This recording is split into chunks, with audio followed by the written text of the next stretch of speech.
Good morning student. आज हम आपको रस पाठ के अंतर्गत वीर रस और रौद्र रस के बारे में बताना चाहेंगे। रस के बारे में आपने पढ़ा कि श्रृंगार रस में के दोनों पक्ष संयोग और वियोग। इसी तरह से इसके 9 रस थे, 9 की जगह अब तो 11 हैं। वीर रस और रौद्र रस के बारे में सुनिए।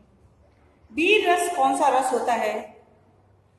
जिस रस में युद्ध अथवा अन्य शौर्य पराक्रम के बारे में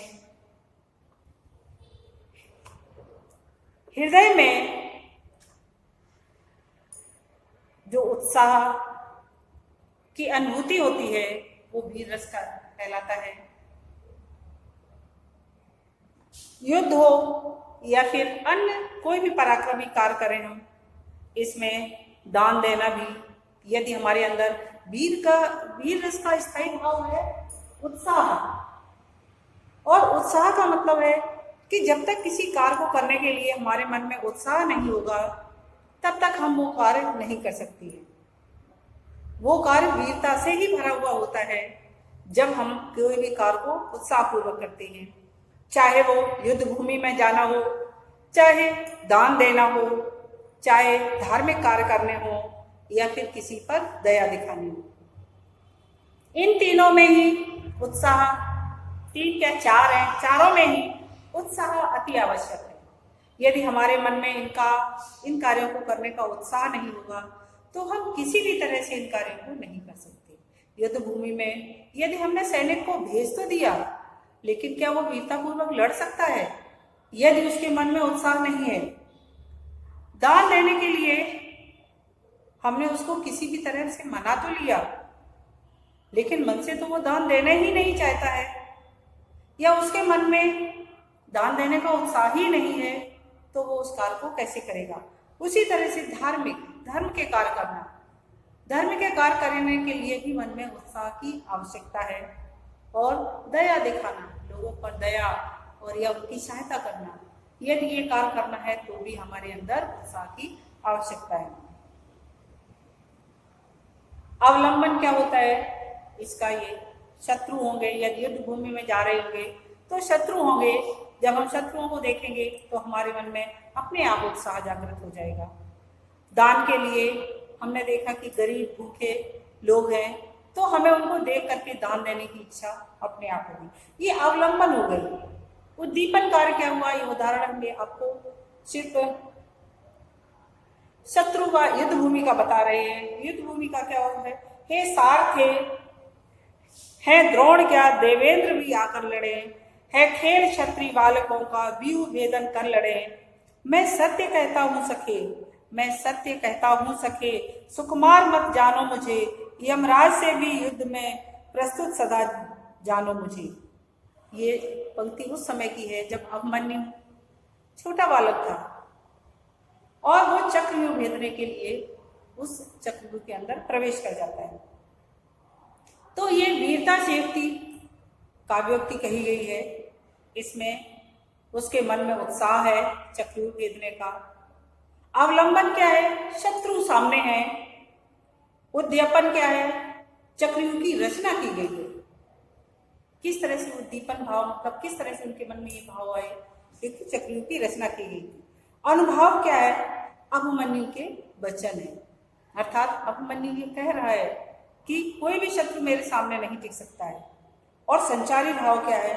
रोमांच है उसके मन में कि चक्रव्यूह को देखे मैं कैसे देखता हूँ।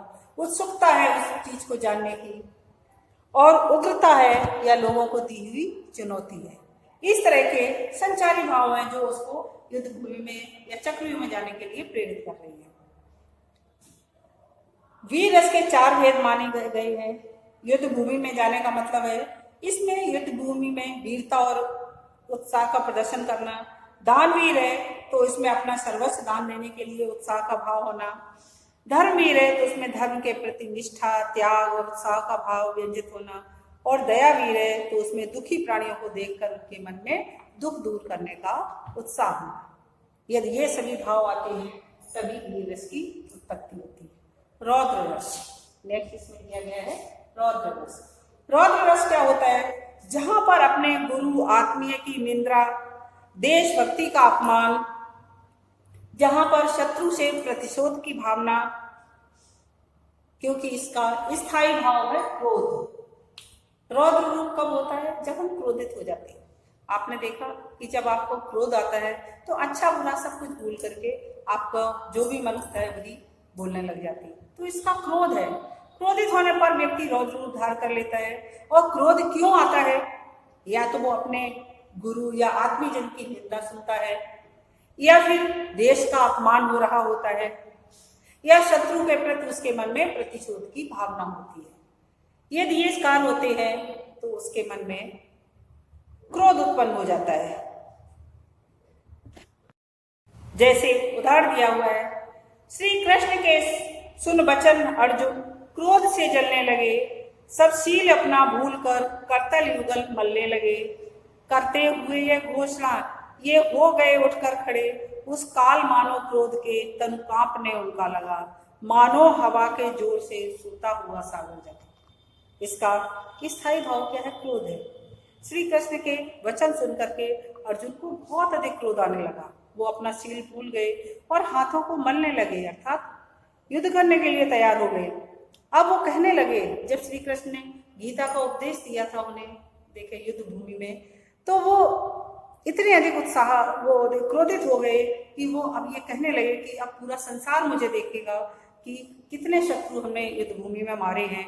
करते हुए वह घोषणा हो गए उठकर खड़े, उस काल माने क्रोध के तन कांपने उसका लगा। जब बहुत अधिक क्रोध आता है तो कभी कभी आपने देखा कि व्यक्ति का शरीर कांपने लगता है क्रोध के मारे, मानो हवा के जोर से सोता हुआ सागर जगा। ऐसा लगता है कि जैसे हवा ने किसी सोते हुए सागर को जगा दिया हो। क्योंकि उन्हें अधिक क्रोध क्यों था? जब उनको ये पता चला कि उनके पुत्र अभिमन्यु का वध कर दिया गया है, और ये बात सुन करके अर्जुन के मन में बहुत अधिक क्रोध उत्पन्न हुआ। तो स्थायी भाव क्या है इसका? क्रोध। अवलंबन क्या है? अभिमन्यु वध पर कौरवों का उल्लास देखना कि वो खुशियां मना रहे हैं अभिमन्यु वध पर।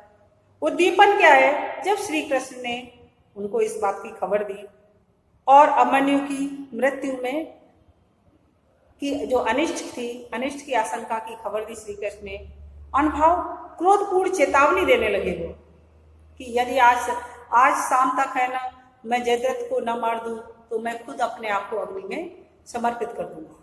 तो इस तरह से उन्होंने एक तरह की चेतावनी दी। शरीर का कांपना, क्रोध से हाथ मलना। संचारी भाव क्या है? आवेग, श्रम, उग्रता आदि। इस तरह के भाव उनके मन में उत्पन्न होने लगे। तो रौद्र का मतलब है जब बहुत अधिक क्रोध आना, और उस क्रोध में किसी भी चीज को क्रोधित होकर के दृढ़ प्रतिज्ञा कर लेना, या किसी को क्रोधित होकर के पराजित करने की मन में ठान लेना, वो होता है रौद्र। रौद्र रस कहते हैं ना, कहते हैं कभी कभी कि क्रोध में उसका रौद्र रूप बन गया, अर्थात उसका रस रौद्र ही है। और क्रोध के कारण, क्योंकि क्रोध उसमें स्थायी रूप से विद्यमान था, इसलिए उसका रूप रौद्र रूप बन गया। धन्यवाद।